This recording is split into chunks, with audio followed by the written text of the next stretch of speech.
스페이스X의 기업 공개, 즉 IPO 소식에 요즘 시장이 정말 떠들썩합니다. 네, 그렇죠. 벌써부터 기업 가치가 8천억 달러다, 아니다 1조 5조 달러까지 간다. 이런 숫자들만 막 헤드라인에 나오잖아요. 맞아요. 다들 그 숫자에만 관심이 집중되는 것 같아요. 그런데 오늘 저희가 좀 깊이 들여다볼 자료들을 보니까요.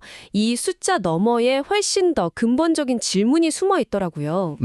어떤 질문일까요? 이게 단순히 비싸냐 싸냐 이런 기업 가치 평가의 문제가 아니고요.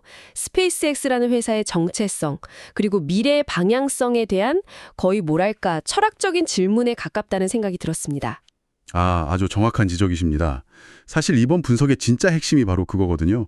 스페이스X가 상장하고 나서도 과연 일론 머스크의 그 거대한 꿈, 화성 이주라는 비전을 지킬 수 있을 것인가? 네. 아니면 결국 월스트리트라는 곳 있잖아요. 그렇죠. 수익성이 최우선인. 네, 그 시장의 논리에 맞춰서 스스로를 변화시킬 것인가? 이 근본적인 갈등을 좀 들여다봐야 합니다. 와, 듣기만 해도 흥미롭네요. 그래서 오늘 저희가 이 문제를 세 가지 차원으로 나눠서 한번 깊이 파고들어 볼까 합니다. 전략적 정체성, 그리고 경제적 메커니즘, 마지막으로 시장 환경, 이 세 가지입니다. 좋습니다. 그럼 첫 번째 층이 전략적 정체성의 충돌부터 바로 시작해보죠. 자료를 보니까 스페이스X 안에는 서로 성격이 완전히 다른 두 개의 사업이 같이 있다는 점을 지적하더라고요. 네. 한쪽은 돈을 아주 잘 버는 사업이고 다른 한쪽은 그 번 돈을 쓰는 사업. 이 둘의 충돌, 여기서부터 시작되는 거군요. 바로 그 지점이 모든 갈등의 시작점이라고 할 수 있습니다.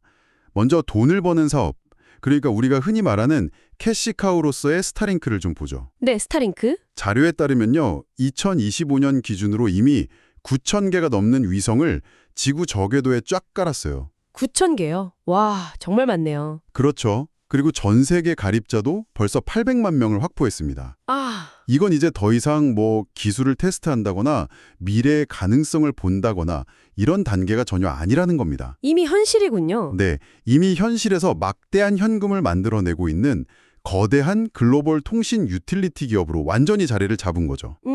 유틸리티 기업. 네, 시장은 바로 이 예측 가능하고 안정적인 현금 흐름에 열광하고 있는 겁니다. 그렇죠. 투자자 입장에서는 매 분기마다 예측 가능한 매출이랑 이익을 딱딱 보고해주는 사업만큼 매력적인 게 없으니까요. 바로 그겁니다. 그런데 바로 그 안정적인 수익 모델이 있기 때문에 오히려 그 반대편에 있는 존재의 리스크가 더 커 보이는 것 같아요. 바로 그 유명한 스타쉽이죠. 맞습니다.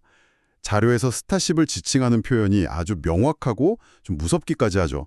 자본 소모처. 캐피털 버너. 네, 말 그대로 돈을 태워 없애는 곳이라는 거죠. 인류를 화성에 보내서 다행성 종족으로 만들겠다. 인류사적으로는 정말 위대한 비전이 담겨 있지만 그렇죠. 재무적인 관점에서만 보면 성공할지 않을지도 불확실한데 막대한 자본을 그냥 계속해서 집어삼켜야 하는 거대한 블랙홀 같은 존재인 거예요. 아, 그러니까 구조적으로 스타링크가 열심히 벌어들인 그 막대한 이익이 고스란히 스타쉽 대말에 다 투입되는 그런 구조인 거네요? 정확합니다. 근데 여기서 질문이 하나 생기는데요. 보통 아마존 같은 혁신적인 기업들도 초창기에는 수십 년 동안 이익을 계속 재투자하면서 성장하지 않았나요? 네, 그랬죠. 월스트리트도 그걸 다 용인해줬던 것처럼 스페이스X의 이런 재투자도 좀 긍정적으로 봐줄 수 있는 거 아닐까요? 왜 유독 스페이스X에게만 이게 큰 갈등이 될 거라고 보는 걸까요? 정말 예리한 질문이십니다. 바로 그 지점에서 사업의 성격 차이가 극명하게 드러납니다. 성격 차이요? 네, 아마존의 재투자를 한번 생각해 보세요. 물류센터를 더 짓고 클라우드 서버를 증설하고 전부 다 기존 사업의 경쟁력을 강화하고 시장 지배력을 높이는 방향으로 이루어졌습니다. 아, 그렇죠. 다 연관성이 있네요. 즉, 투자자들이 충분히 이해하고 예측할 수 있는 범위 안에서의 재투자였다는 거죠. 하지만 스페이스X는 완전히 다릅니다. 어떻게 다른가요? 안정적인 통신 유틸리티 사업, 바로 스타링크에서 번 돈을요, 완전히 성격이 다른 초고위험 탐사 사업, 스타쉽에 쏟아붓는 구조잖아요. 네. 이걸 비유하자면 우리나라의 안정적인 통신사인 KT가 벌어들인 이익 전부를 갑자기 심해 유전 탐사에 쏟아붓는 거랑 비슷하다고 할 수 있어요. 와, 그 비유를 들으니까 확 와닿네요. KT 주주들이 가만히 있지 않겠는데요? 당연하죠.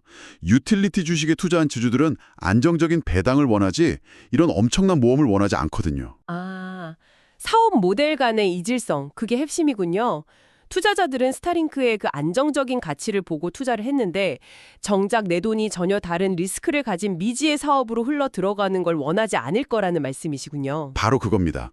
그래서 상장 후에 시장의 요구는 아주 명확하고 또 냉정할 겁니다. 뭐라고 할까요? 두 사업을 분리하라. 분리하라. 네. 즉 안정적인 현금 흐름을 만들어내는 스타링크를 분사, 그러니까 스핀오프해서 우리 주주들한테는 배당을 지급하고 예측 가능한 성장을 보여달라고 아주 강하게 압박할 가능성이 매우 높습니다. 아, 이곳이 바로 스페이스X가 상장과 동시에 마주하게 될 첫 번째 정체성 전쟁인 거죠. 그렇군요. 결국 스페이스X에 투자한다는 게 안정적인 인프라 기업에 투자하는 건지 아니면 인류의 미래에 베팅하는 거대한 벤처에 투자하는 건지 이 근본적인 질문에 먼저 답을 해야 하는 상황이네요. 맞습니다. 투자자마다 생각이 완전히 다를 수밖에 없겠죠. 스페이스X 내부의 이 정체성 충돌이 시장과 만나면서 어떻게 증폭될지 정말 명확하게 이해가 됩니다. 그럼 두 번째 분석 층위로 한번 넘어가 보죠. 스페이스X의 경제적인 구조를 파고드는 부분인데 우주 경제의 운영체제, OS를 구축하고 있다는 이 표현이 굉장히 인상 깊었어요. 이건 어떤 의미인가요? 네.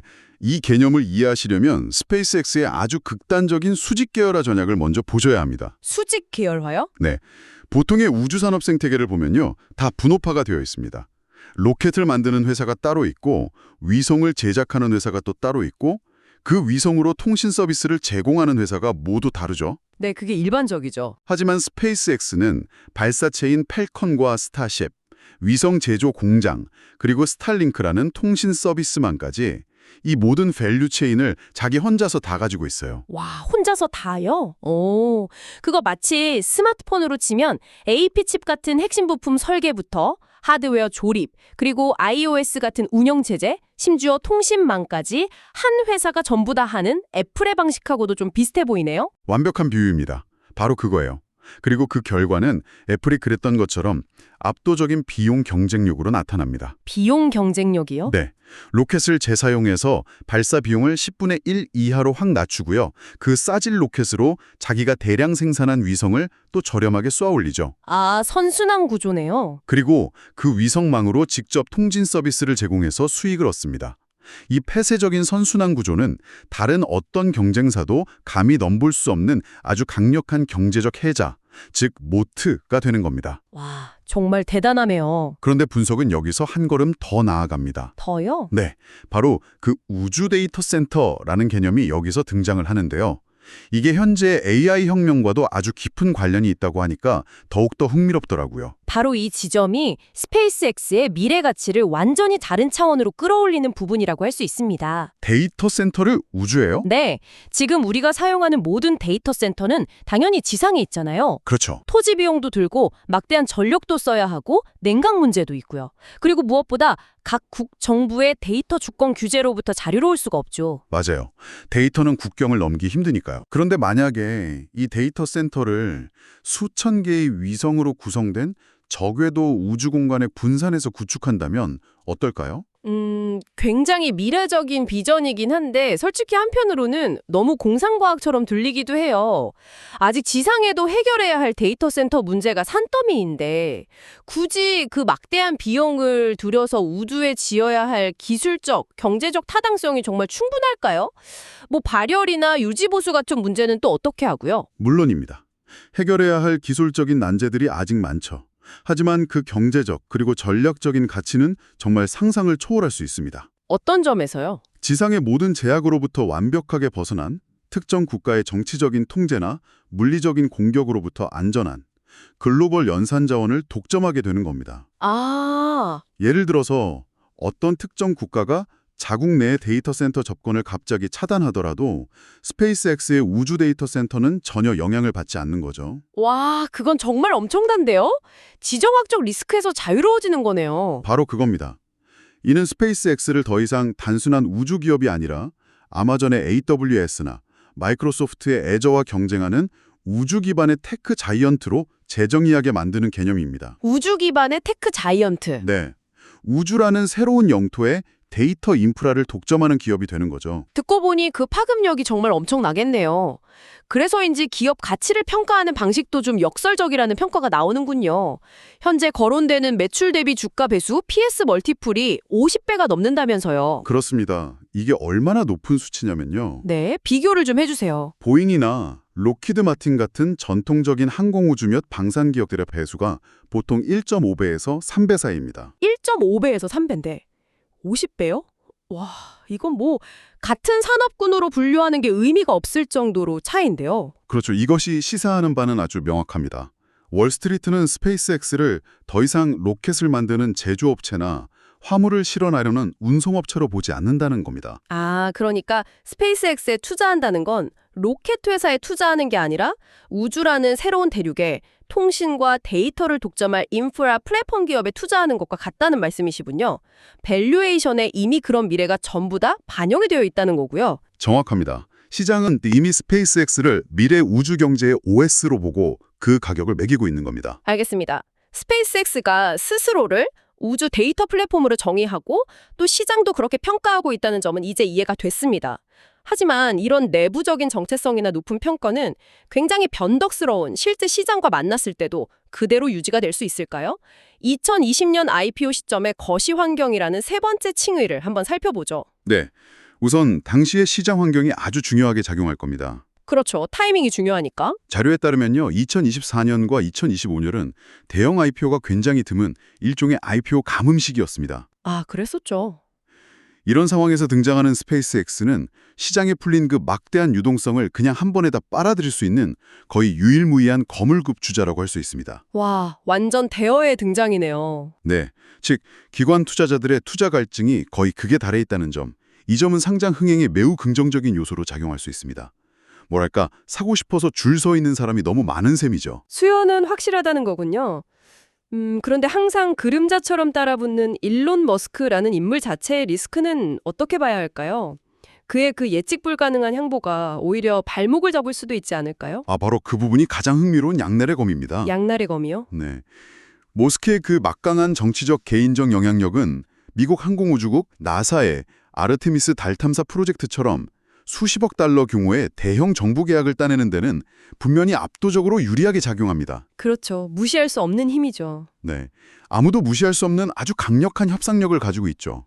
하지만 동시에 예전에 트윗 하나로 암호화폐 시장을 들썩이게 했던 것처럼 아, 네. 기억나네요. 그의 말 한마디가 스페이스X의 주가는 물론이고 심지어 미국과 다른 나라와의 외교 관계에까지 영향을 미칠 수 있다는 걸 투자자들은 너무나 잘 알고 있습니다.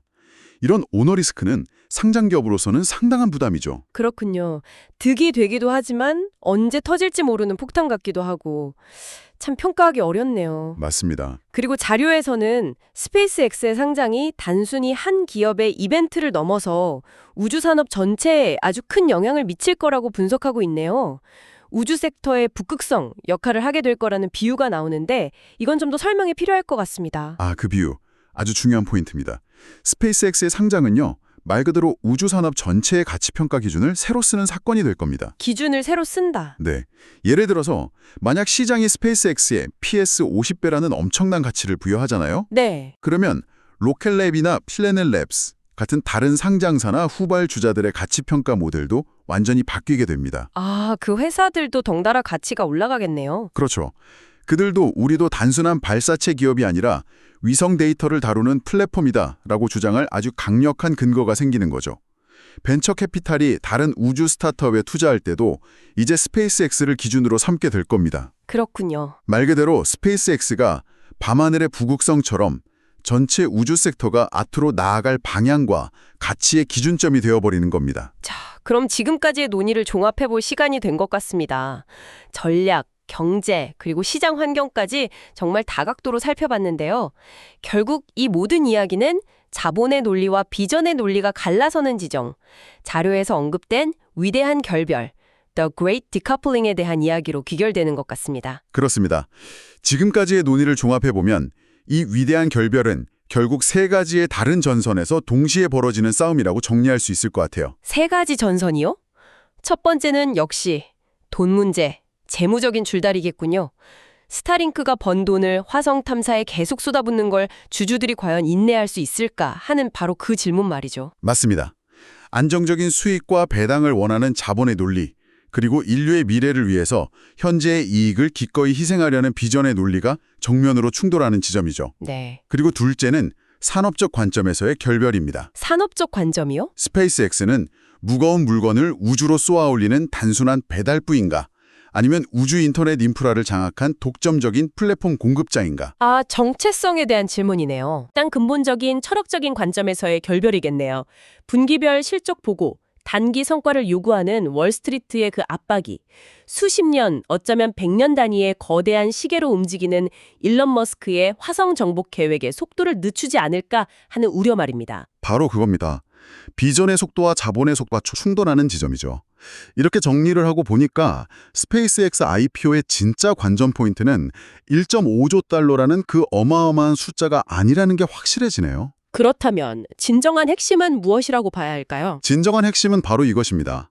자본주의 역사상 가장 거대한 모험가라고 불리는 일론 머스크가 세상에서 가장 보수적이고 단기적인 수익을 중요하게 생각하는 집단인 월스트리트와 손을 잡았을 때 과연 인류의 우주 확장 속도는 더 빨라질 것인가? 아니면 자본의 논리에 길들여져서 그 원대한 꿈의 속도가 오히려 늦춰질 것인가? 와...